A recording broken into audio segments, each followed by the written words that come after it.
Defense of Stalingrad.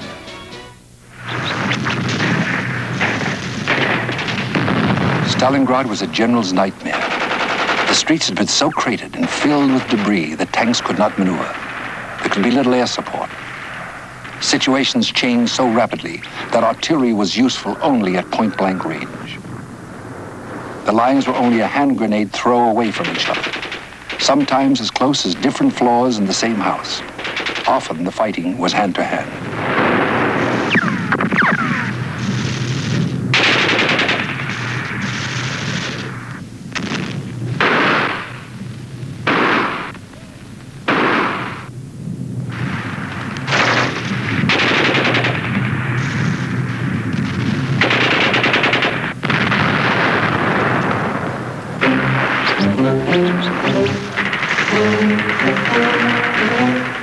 It was a kind of warfare that put a premium on individual skills, quick eyesight, steady nerves, the will to fight and kill.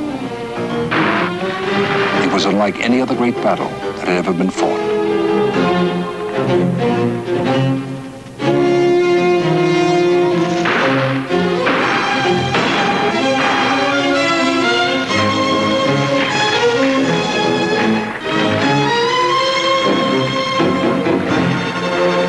In one building, 20 Soviet soldiers of different nationalities fought off all attacks for 58 days.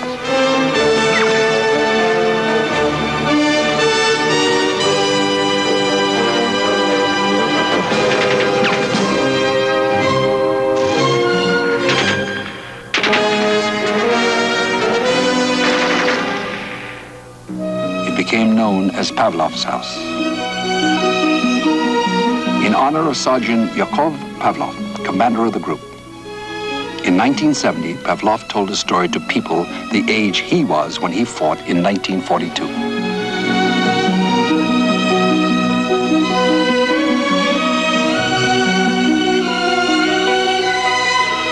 Ivan Afanasyev fought shoulder to shoulder with Pavlov.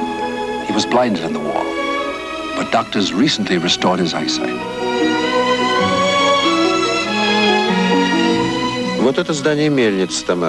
Here's the mill, Tamara. The fighting was particularly hard here.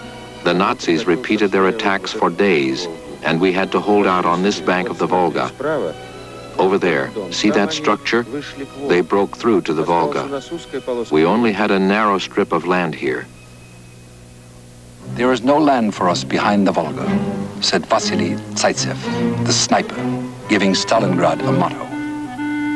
Matvey Putilov, a signalman dying of wounds, put live wires in his mouth to re-establish communications. General Rodimtsev, a veteran of street fighting in Madrid in the Spanish Civil War. Rodimtsev brought his infantry division across the Volga to reinforce Stalingrad's defenders. His men were sent into action battalion by battalion as soon as they got off the ferries.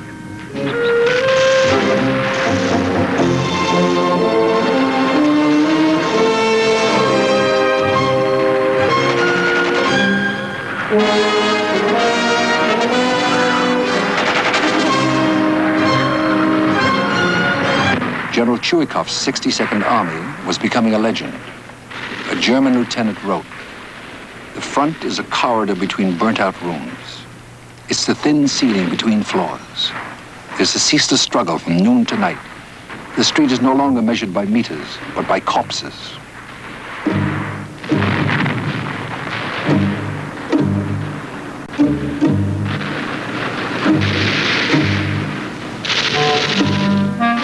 When September began, a German diarist had written, "Are the Russians really going to fight on the very bank of the Volga?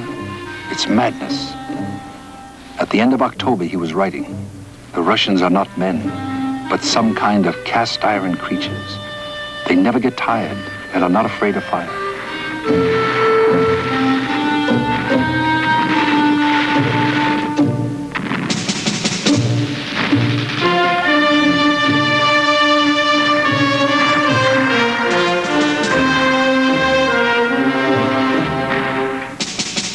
They took an oath over their dead comrades. "We swear to the last drop of blood, to the last heartbeat, we shall defend Stalingrad."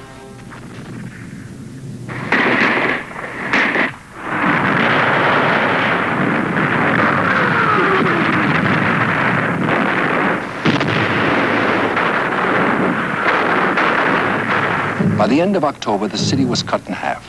The Soviet positions had shrunk to a few pockets of stone, nowhere more than 300 yards deep.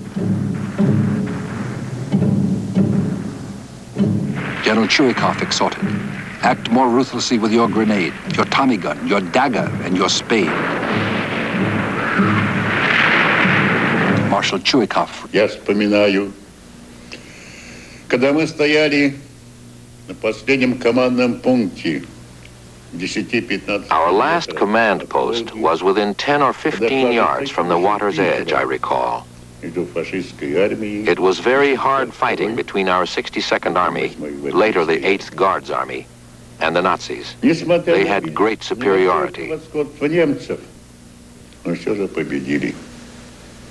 Эта победа именно была потому что за нами стояла Великая Русь и Великая... Behind our backs was Great Russia and the Great Volga, Mother Volga. That was the ultimate goal of the Nazi attack. And at the same time, it became the grave for many of them.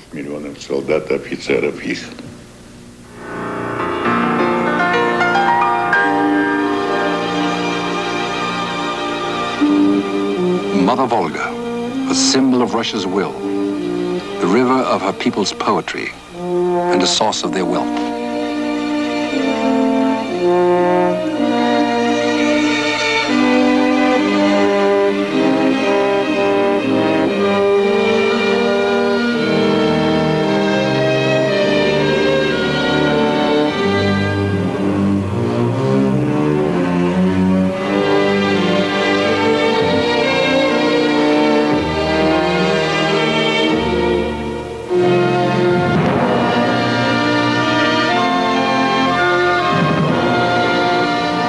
Little direct effect on the battle. The Volga flotilla made some hit-and-run raids on the German positions on the West Bank. It was aggressive enough to attract the attention of the Luftwaffe.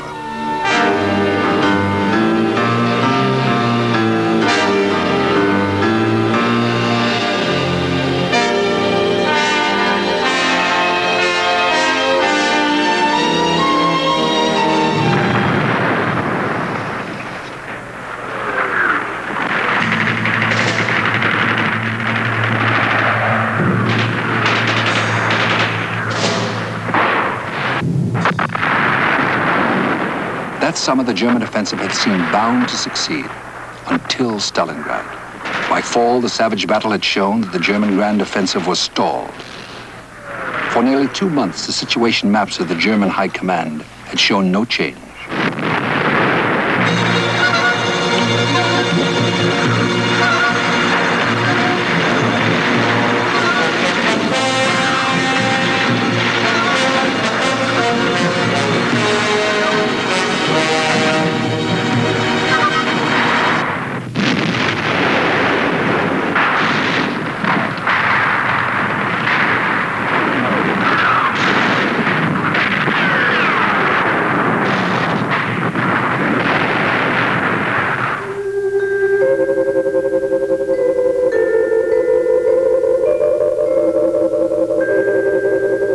Moscow, November 6, 1942, the 25th anniversary of the October Revolution.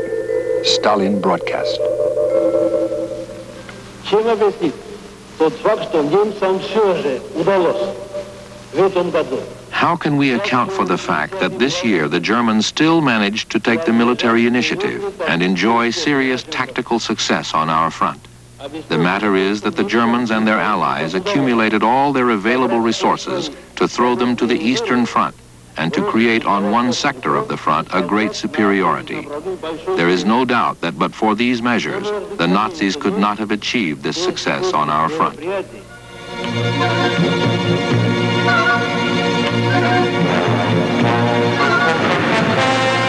Of all the Red Army battles, Stalingrad was the one that tested to the utmost the capacity of the individual Soviet soldier.